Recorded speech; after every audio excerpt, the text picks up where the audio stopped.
Joined on a special edition of Talk Back today, John Kasich, who is running for governor of the state of Ohio. If you had to make one pitch to the people of Ohio, why do you think you make a good governor? Because I don't think I know how to create an environment where we can create jobs. Ohio's become a state where we're really not open for business. Our taxes are some of the highest in the country. Our regulations are onerous. They harass small business. We are not getting enough dollars in the classroom to push our kids to the top. We're not giving our teachers the tools they need.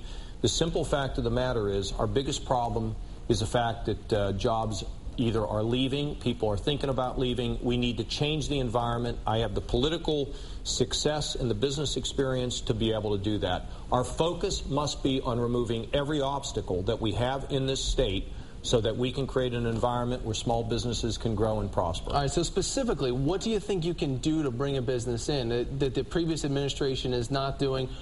Specifically, what can you do? Well, first of all, the government needs to be modernized, and we got to get the lobbyists and the special interests to stop them from calling the tune. We need to shrink that government, and when we shrink it, we can lower taxes. If we don't, we're 47th in the country in terms of state and local taxes. That doesn't work for attracting business. We need to begin to think about lowering those taxes. Secondly, we need to teach the bureaucrats to have respect for small business people, work with them, not against them.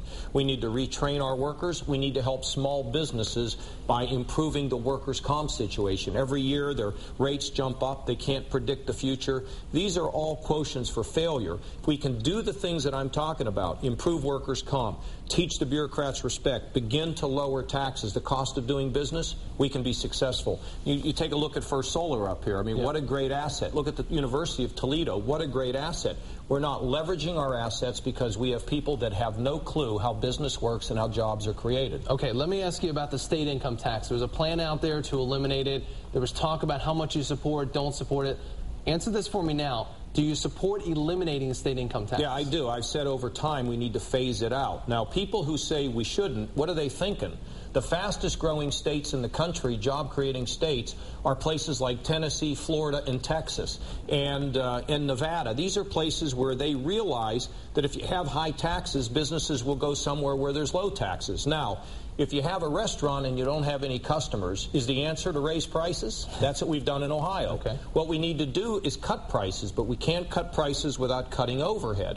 If we can reduce the overhead of government, make it efficient, give families their money's worth, and reduce the taxes to support it, it is a responsible way of creating an environment of growth for jobs. That's what this is about. So let me ask you then, where does the revenue come from if you eliminate the state income tax? Well, first of all, it is a phase-out. You don't do this. I'm not prescribed any particular year. It's something as you begin to reduce the government. You know, it's like me asking you, what do you do to make sure you have money in your budget? You begin to set priorities. Politicians don't set priorities. They kick the can down the road. They look for somebody else to bail them out. It is time to make the decisions that are necessary, and as you reduce this overhead, you can reduce those taxes. But see, the bottom line is if we don't have an environment where small business people say, you know what, I want to create a job, I think I should go to Ohio, you're going to fail. And that's what we've been seeing in this state. We have been outperformed by virtually every state, even in our region, except for Michigan. And we understand their problem. Right. Why are we tied to them? So it is imperative that we get this moving. All right, John Kasich, we thank you very much for your time. Best of luck to you on the campaign trail. And that is your Talk Back.